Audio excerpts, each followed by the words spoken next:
the 4 men in the furnace, so the 3 Hebrew children, or guys.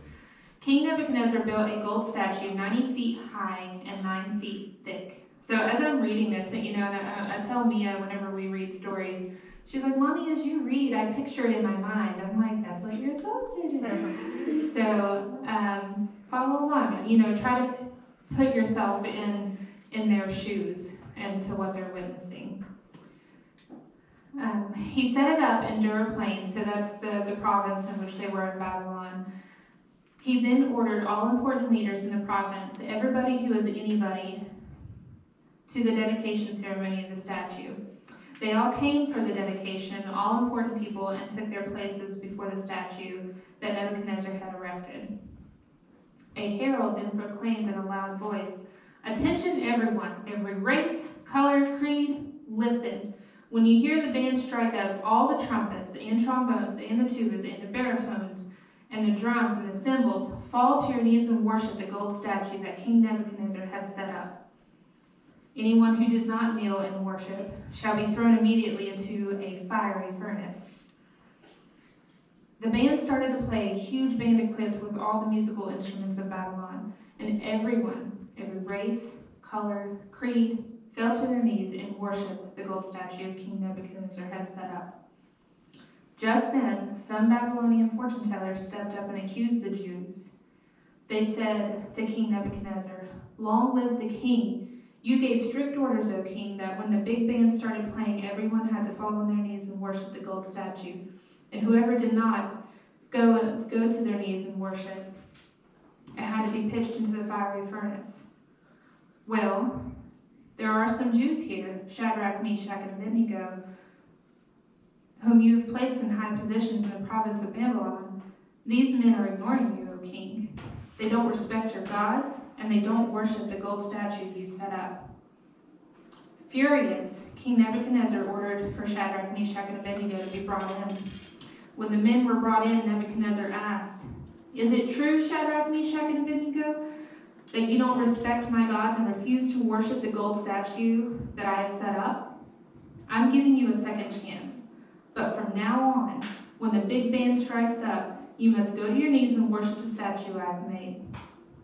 If you don't worship, you will be pitched into the fiery furnace. No questions asked. Who is the God who can rescue you from my power?"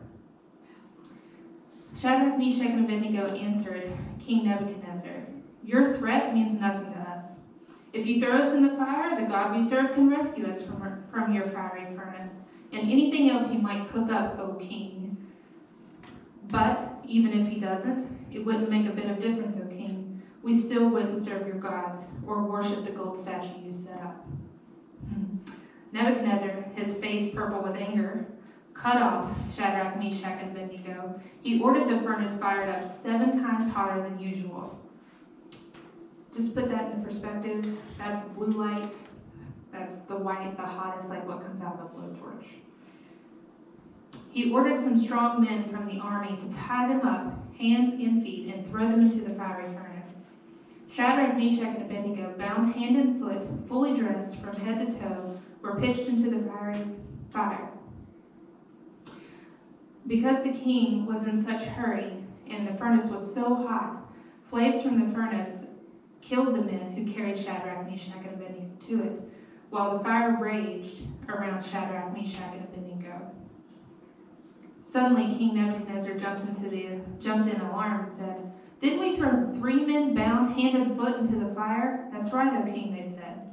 "But look," he said, "I see 4 men walking freely in the fire, completely unharmed, and the 4th man looks like the son of the gods." Nebuchadnezzar went to the door of the fiery furnace and called in, "Shadrach, Meshach, Abednego, servants of the high God, come out here." Shadrach, Meshach, and Abednego walked out of the fire. All the important people, the government leaders, the king's counselors, gathered around and examined them and discovered that the fire had hadn't so much as touched 3 men, not a hair singed, not a scorch mark on their clothes, not even the smell of fire on them. Nebuchadnezzar said, "Blessed be the God of Shadrach, Meshach, and Abednego. He sent his angel and rescued his servants who trusted him." They ignored the king's order and laid their bodies on the line rather than serve or worship the God but their own. Therefore, I issue this decree. Anyone, anywhere, of any race, color, or creed, who says anything against the God of Shadrach, Meshach, and Abednego will be ripped to pieces, limb from limb, and their houses torn down. There has never been a God who can pull off a rescue like this. Then the king promoted Shadrach, Meshach, and Abednego in the province of Babylon.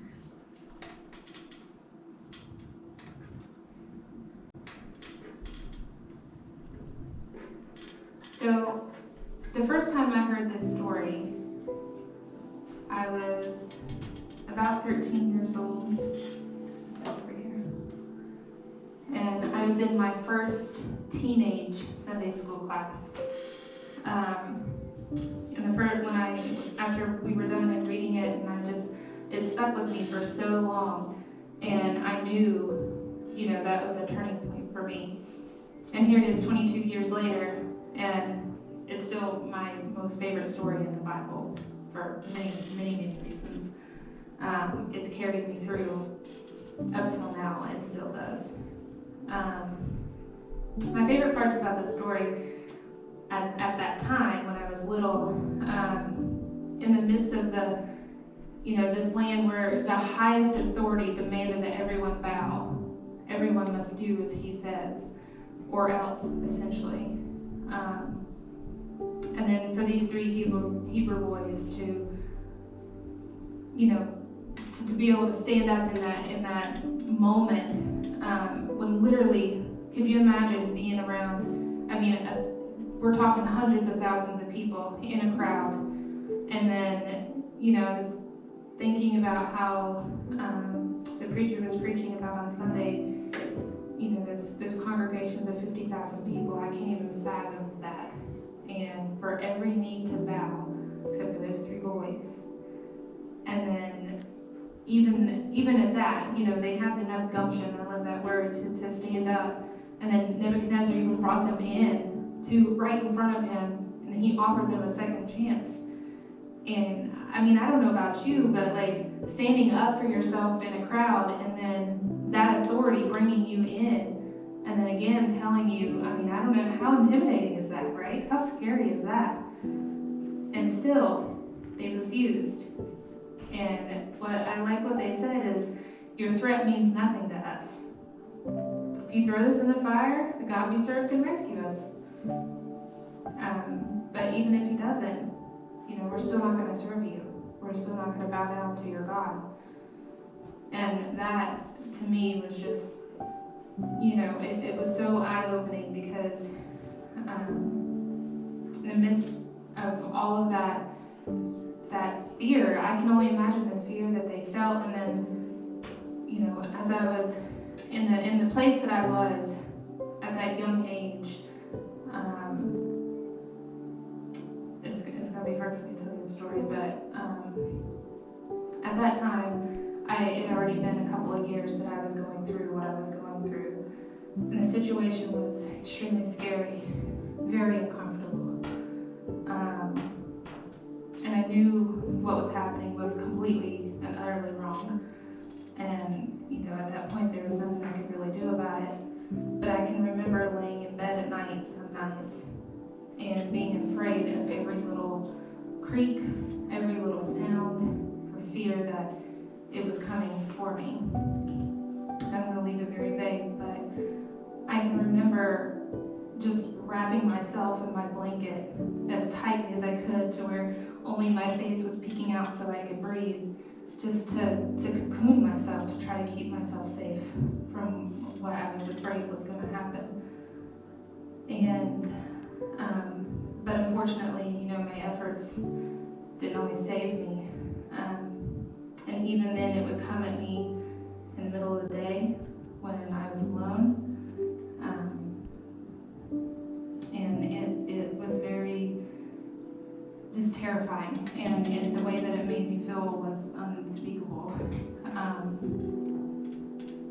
But when I heard this story, and I know God put me in that position for a reason.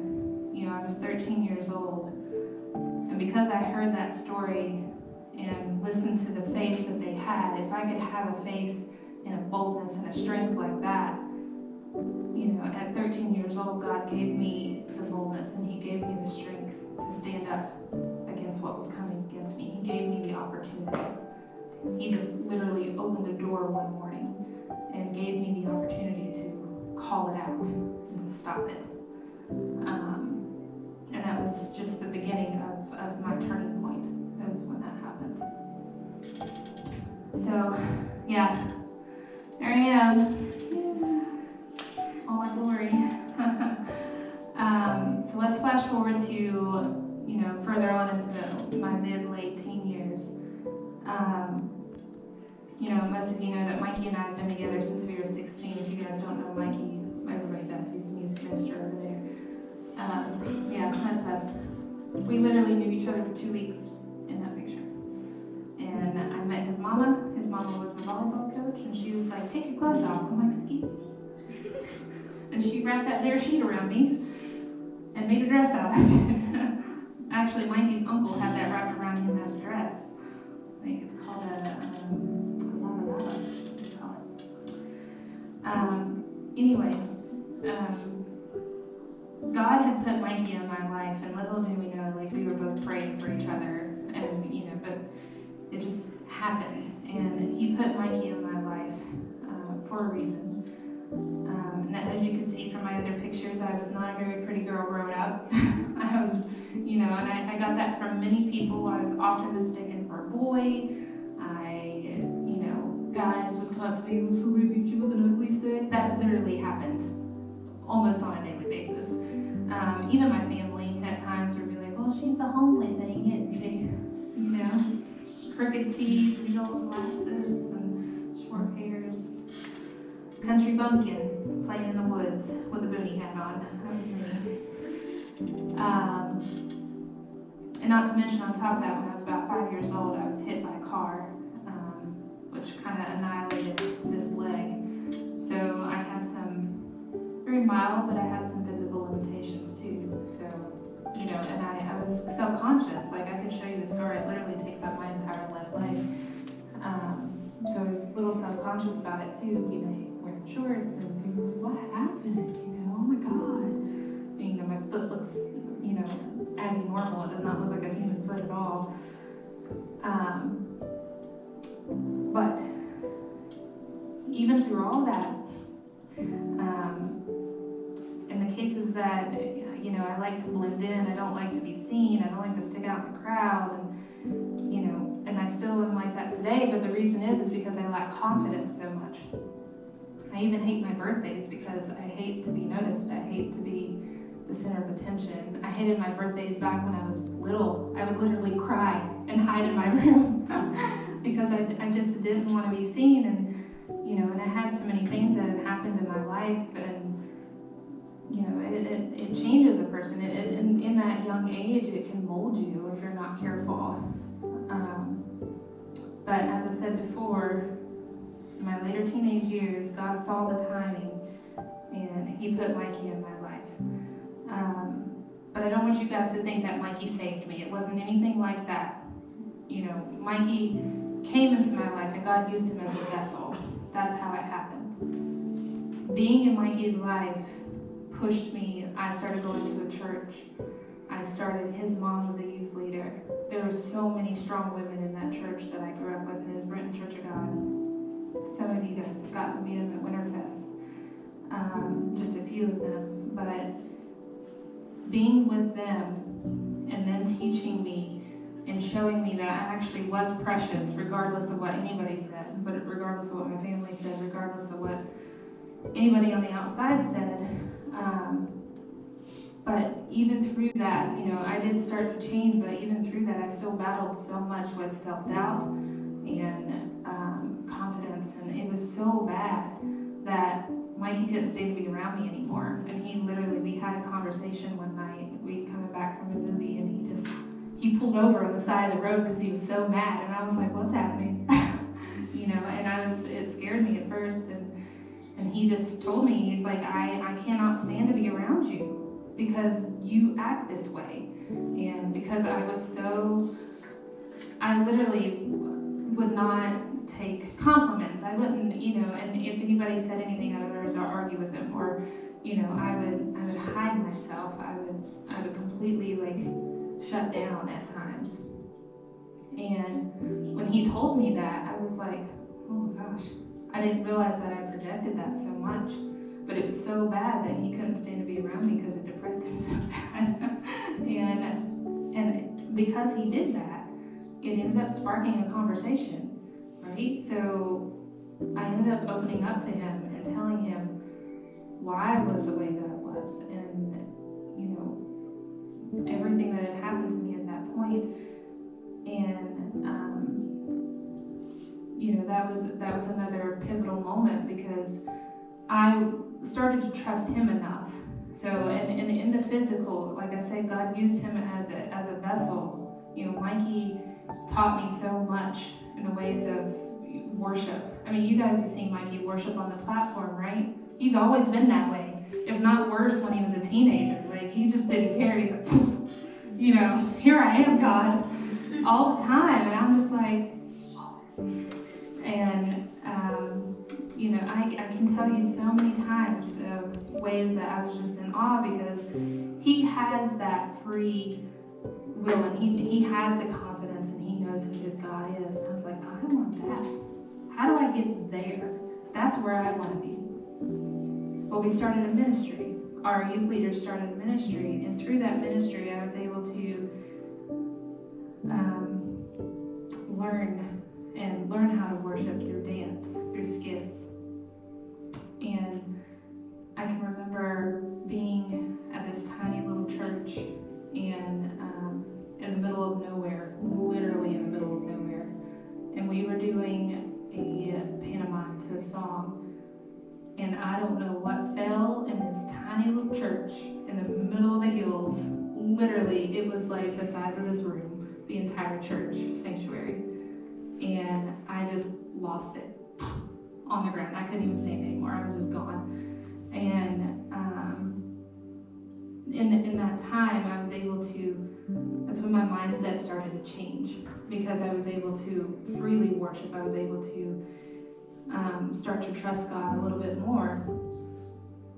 I became more confident in my heart, in my body, and who I was. And because of that, I started to cultivate that boldness that I got when I was about 13 years old. I'm going to skip on to the next picture there. So, because, so you can see a difference. So this is our senior year. So somewhere around the summer between junior and senior year, that's when that shift started to happen in me, because we were traveling around all summer and going to different churches and ministering and stuff. And, it showed, right? Because, and I'm not saying that, oh my God, I got pregnant. That's not what I mean. But you can tell a difference from that last picture. Go back. Alright. So you can see, I look terrified in that picture. There's the biggest smile I've ever seen anything on anybody. I had no makeup on because I didn't know how to wear it. I just didn't do it. And, and I started surrounding myself with strong women. My mom was not a strong woman growing up. So I started, surrounding myself. Go to the next one. And that is my senior year. So I don't know if you can tell the difference in my eyes, but I'm like, ain't nobody gonna tell me what I can and can't do. My whole mindset had changed at that point. And, I knew who I was in God. I knew I was precious to Him. And I knew, and it's not rebellious. It's not anything like that, but it was confidence, because I knew who I was in God, because God had showed me. He had put people in my life that needed to be there at the opportune moment, because in the midst of all this too, I was having problems in the home. Like my parents were, it was awful anyway. But God put those people in my life right when I needed them, and I'm so thankful for them. So flashing forward to present day. Again, you can go through those pictures too. You can just go to the last one. Still, my biggest sin today is self-doubt. Guess I took that picture. I still battle it daily, and I battle it in my job. I battle it in coming up here to do this. Like, guys, I do not like that. Just because I fear, because I don't want to lead you guys in the wrong way, right? And I don't want to tell you something that's wrong, and I want to tell you truth. I want to tell you biblical truth. That way it will help you, and it'll help you build on yours. But I can tell you I've grown leaps and bounds from that scared little 13-year-old girl who had gone through some horrific things growing up. And you know, I don't wish that on anybody, and I know it happens quite often, but I don't wish it on anybody. But, you know, as I battle, I still tell myself sin is sin. I'm doubting what God's creation. I'm doubting his mad skills. You know, I'm like, I still doubt what he's given me, and that's my sin. It may not be drugs and alcohol and addiction and whatever else, but it's just as bad. You know, this is something that will eat you from the inside out if you're not careful. And I was going to let it happen. And then, again, God using Mikey as a vessel at 16 years old, 17 years old, however old we were at the time. You know, that was the turning point for me. But I will say that because I love God and I want to do better and I want to strive. I consciously keep that, you know, that in the back of my mind, and I constantly fight through it all the time. Literally every single day I fight through this. And it's just like any addictions, or I feel like that's a big thing with people as addiction. There's so many addictive personalities, and it's a constant battle, right? But I still tell myself sin is sin. I do not want to let myself fall into that regardless, because I don't want to do that anymore. That's not who I am. And I don't want to fall back into that, and I don't want anything to question my existence ever again. You know, I know who I am, and I know what God has made me for and to do.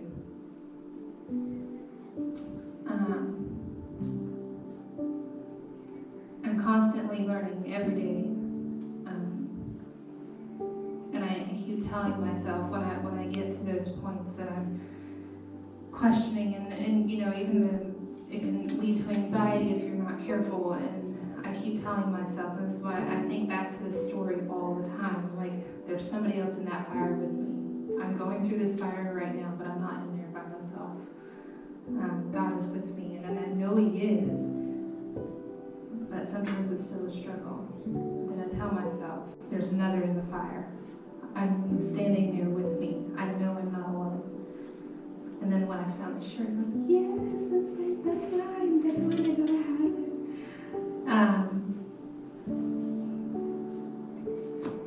So what I want to do is I want to challenge you guys. Identify that sin that's in your life that, you know, can be as little or as big as anything, but it's as big as you make it. It's as big as you let it become. Don't let it threaten your mind. Don't let it threaten your existence. Don't let it threaten your heart.